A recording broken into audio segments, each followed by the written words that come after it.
acts so oddly that one might think I hypnotize them from the wings into making indecent gestures, were I to point out the faults in the novel.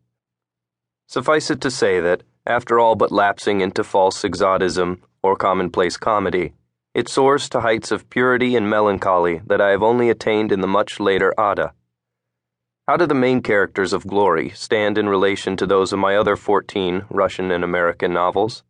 The human interest seeker may ask. Martin is the kindest, uprightest, and most touching of all my young men, and little Sonia, of the lusterless dark eyes and coarse-looking black hair, her father, judging by his name, had Cheremisian blood, should be acclaimed by experts in amorous lure and lore as being the most oddly attractive of all my young girls, although obviously a moody and ruthless flirt. If Martin to some extent can be considered a distant cousin of mine, nicer than I, but also much more naive than I ever was, with whom I share certain childhood memories, certain later likes and dislikes, his pallid parents, per contra, do not resemble mine in any rational sense.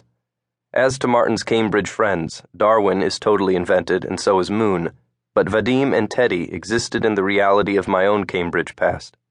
They are mentioned under their initials NR and RC, respectively, in my Speak Memory 1966, Chapter 13, penult paragraph.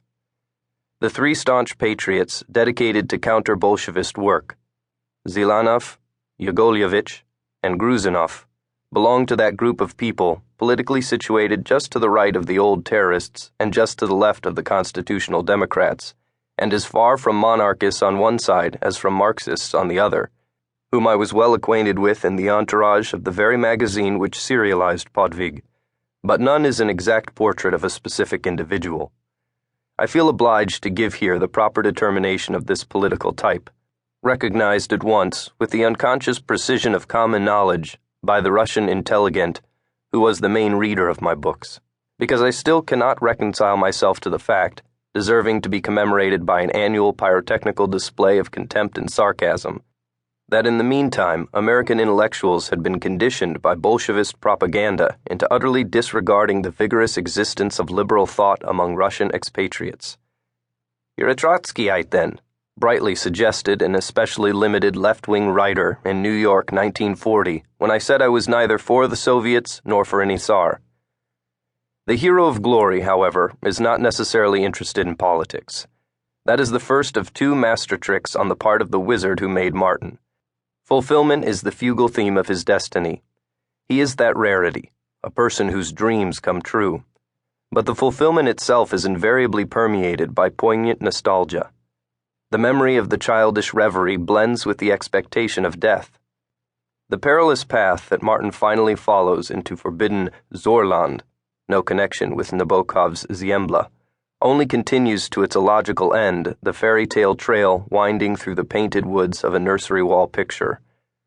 Fulfillment would have been perhaps an even better title for the novel.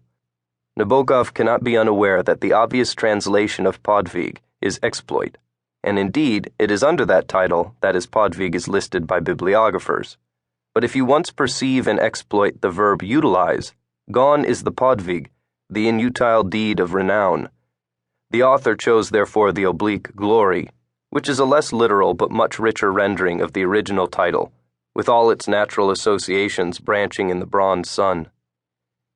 It is the glory of high adventure and disinterested achievement, the glory of this earth and its patchy paradise, the glory of personal pluck, the glory of a radiant martyr. Nowadays, when Freudism is discredited, the author recalls with a whistle of wonder that not so long ago, say before 1959, i.e. before the publication of the first of the 7 forewords to his English novels, a child's personality was supposed to split automatically in sympathetic consequence of parental divorce.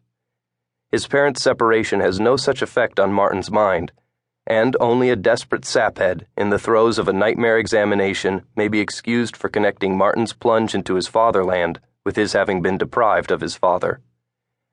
No less reckless would it be to point out with woomy wonder that the girl Martin loves and his mother bear the same name. My second wand stroke is this. Among the many gifts I showered on Martin, I was careful not to include talent. How easy it would have been to make him an artist, a writer. How hard not to let him be one. While